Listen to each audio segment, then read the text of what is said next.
Assalamualaikum warahmatullahi wabarakatuh. Bismillahirrahmanirrahim. Ya, mari kita bincang-bincang sebentar tentang posisi hidup. Dan waktu ini mari kita bincang-bincang pas posisi hidup dalam keadaan di dalam keberuntungan, dalam hoki. Lagi terkenal, lagi termasyhur, atau katakanlah lagi naik daun, lagi bersinar terang gitu. Itu posisi yang sedemikian itu laksana membakar logam, katakanlah membakar emas, atau katakanlah membakar baja. Dalam titik hal ini, orang yang lagi naik daun, lagi hoki, atau lagi termasyhur, lagi bersinar terang, lagi naik daun, itu yang diprioritaskannya adalah logamnya. Logam. Dan pula yang diprioritaskan adalah apinya.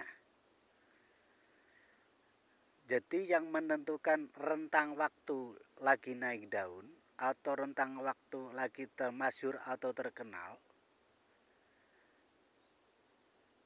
kualitas dan kapasitas logamnya itu yang dibakar itu apa? Nah, itu.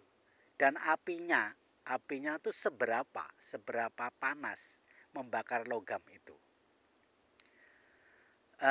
Untuk lebih sederhananya, logam kalau pada manusia itu ya katakanlah kreativitas. Daya pikirannya, daya kreativitasnya, dan juga semangat. Jadi kesemangatan lalu dikleskan dengan daya kreativitas pikiran, itu nanti laksana seperti logam. Terus api di dalam manusianya itu pada seseorang itu laksana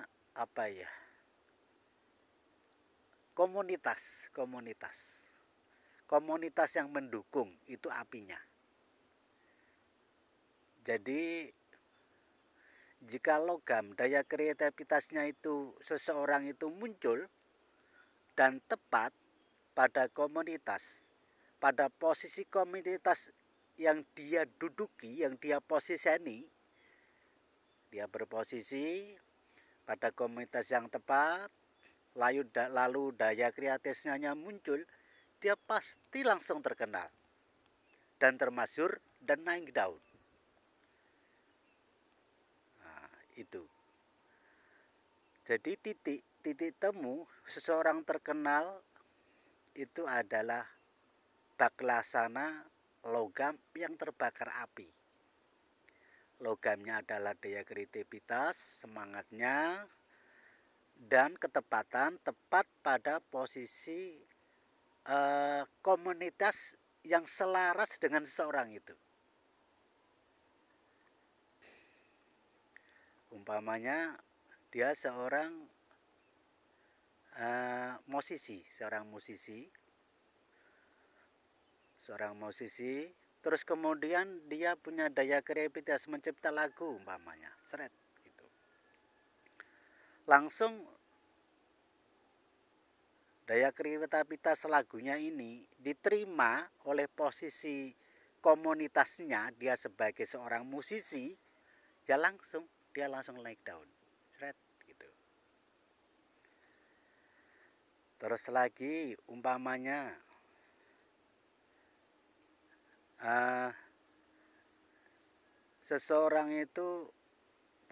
seseorang itu seorang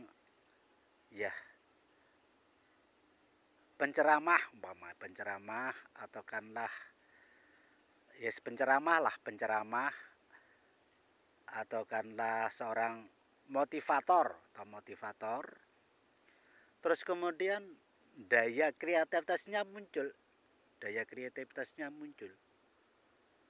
yang mana daya kreativitas ini biasanya ditandai dengan berbeda dengan yang lain. Jadi tidak monoton ceramah, tidak monoton sebagai motivator, enggak. Tapi pas ketika memberi apa itu, memberi tuangan-tuangan pikirannya di dalam ucapannya, di dalam aktingnya, dia itu agak berbeda dengan yang lain gitu umpamanya. Ini namanya daya kreativitas. Dan semangat untuk lagi ngetren itu di dalam batinnya itu juga muncul. Dan ketepatan dia berdiri pada posisi komunitas yang tepat, pasti dia akan naik daun. Pasti dia akan bersinar terang. Sekian dari kami. Assalamualaikum warahmatullahi wabarakatuh.